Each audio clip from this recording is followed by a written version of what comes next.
Welcome back to What Arty Noobs with General Disturbance. This is the Grille, the Tier 5 German SPG, located on the defending spawn of Karelia Assault, and it's under the command of Ever4Fun. And he's a unicum, or at least it shows that he's got purple colour on the team list.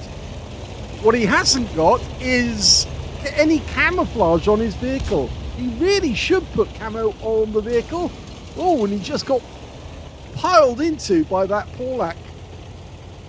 Yes, for somebody who's actually a unicum, he shows a surprising lack of awareness that a bit of camo does reduce your ability to be seen by the enemy. Anyway, at least he's got 2 marks of excellence on the barrel. Now, it's a 15cm howitzer, and it's capable of doing 480 alpha, 38mm pen, 6.7 meters on the burst radius, between 5 to 10 seconds or 11 seconds of stun. And yes, he has reversed the ammunition. With the extra HE, he does 580 alpha, 48mm pen, but only a 4 meters burst radius. He's looking around for a target. He's expecting somebody to come in from the south, and there normally is somebody who comes in from that direction. Okay, somebody has been spotted. It's an M8A1 who's gone straight to that little corner where he can zoom in and zoom out to get shots on our guys without being spotted. Well, he did know a shell was coming in because he ducked away into cover as soon as he could. Now, the reload time is actually quite good on this Arty. 22.53 by the book. He's got 19 seconds per shell. So fast reload, and you get more shells as well. 36 shells with this particular howitzer.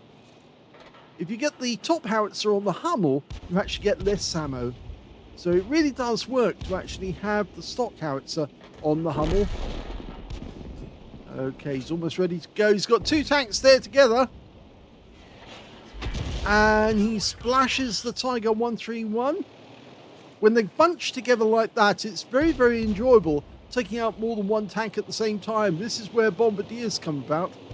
And you can see that Churchill 7 at the back. He's backed himself up against the wall. Rounds out. And that's a direct hit. So that's gotta hurt. Okay, we've got a couple of tanks here, and we just lost our T6 medium.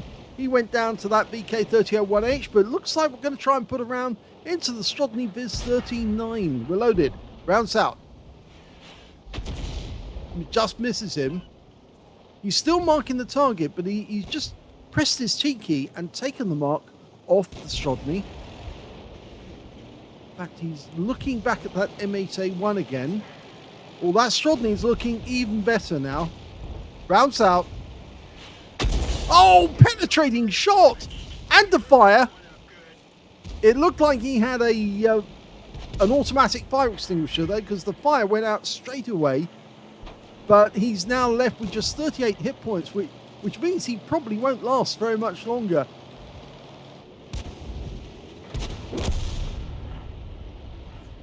Okay, loads of tanks bunching together.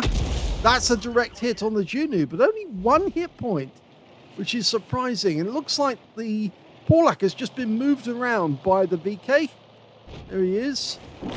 Oh, he didn't last very long either. The IKV-103 just derped him with a heat round, and I think that's why he went out so quick. Now we've got that Tiger 131 rounds out, and yes, that hit the engine deck for 241, but we've lost the Matilda.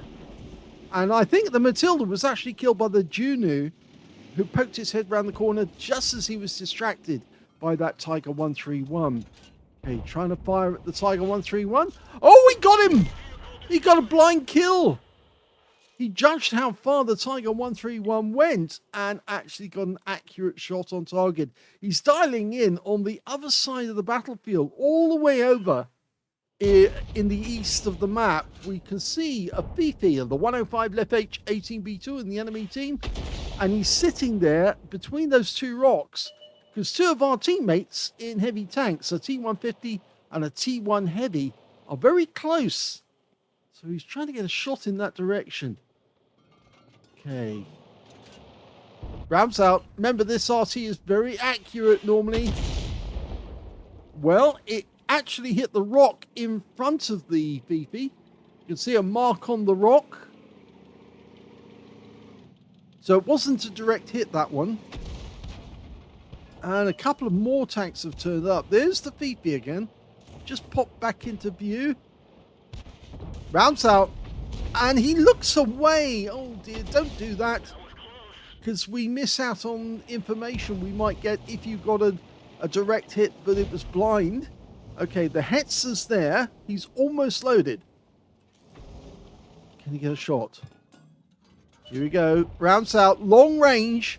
So 4.5 seconds flight time. Oh, he got him! He did get him, although it looked like it was actually a splash kill. Now looking at the Fifi again. He's just fired. Now he's going to hug the rock.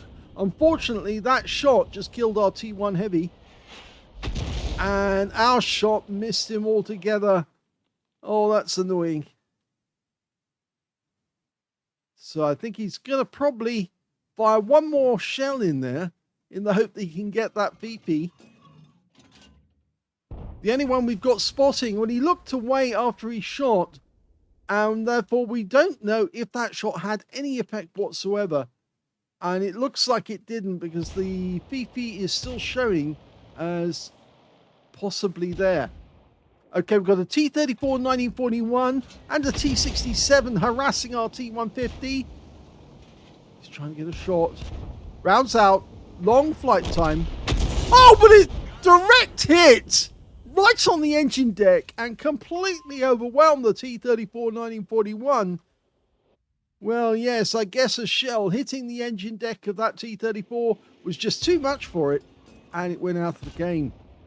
Remember that the Grille was actually built in 1943 to 1944, and the T-34 1941 was the 1941 version of that tank, so of course the Grille had a lot more force to it.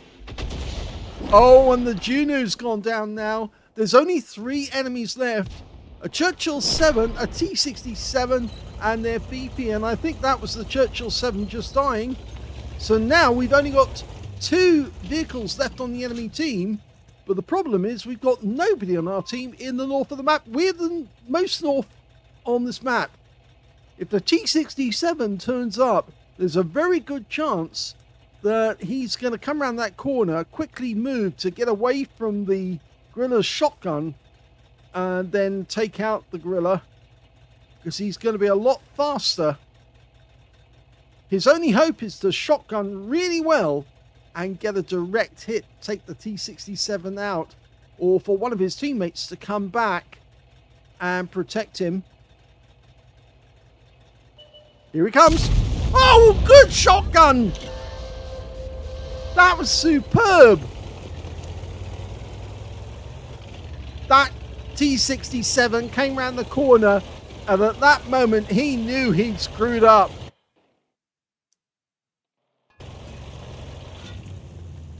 He must have been thinking, oh, and the Fifi's gone down, and that's the end of the game. Here's the end of battle results, and that was an ace tanker game forever for fun in the Grille. Managed to get a fighter badge for getting at least 4 kills. He got 4 exactly. Bruiser medal for getting at least 5 critical hits. He got 16. And he got a Gauze medal for doing more damage, exceeding 8 times the hit points of his own vehicle, and a high caliber for dealing the most damage in that game overall. His win rate, 11,065. So yes, his rating as a Unicum is justified.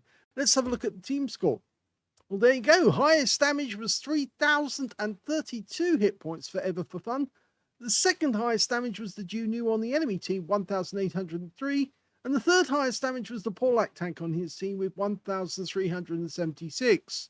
When it came to kills, he got the highest number of those with 4. 2 kills went to the Hellcat, the T150, and the IKB-103. And on the enemy team, just the Juno and their Fifi managed to get 2 kills.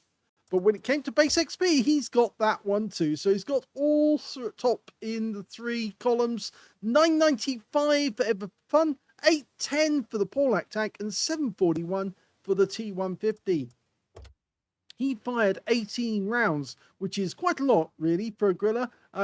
It's the sort of level you'd expect if you're going to get a good result. 8 direct hits on the enemy, 4 penetrating shots, and 12 splash. Well, I guess it did help the tier that he was at, but he got 3,032 hit points of damage, of which 2,893 were at more than 300 meters. So there were some close range shots, but that was, of course, the attack on the T-67, who came around the corner thinking, I'm going to get an easy kill here.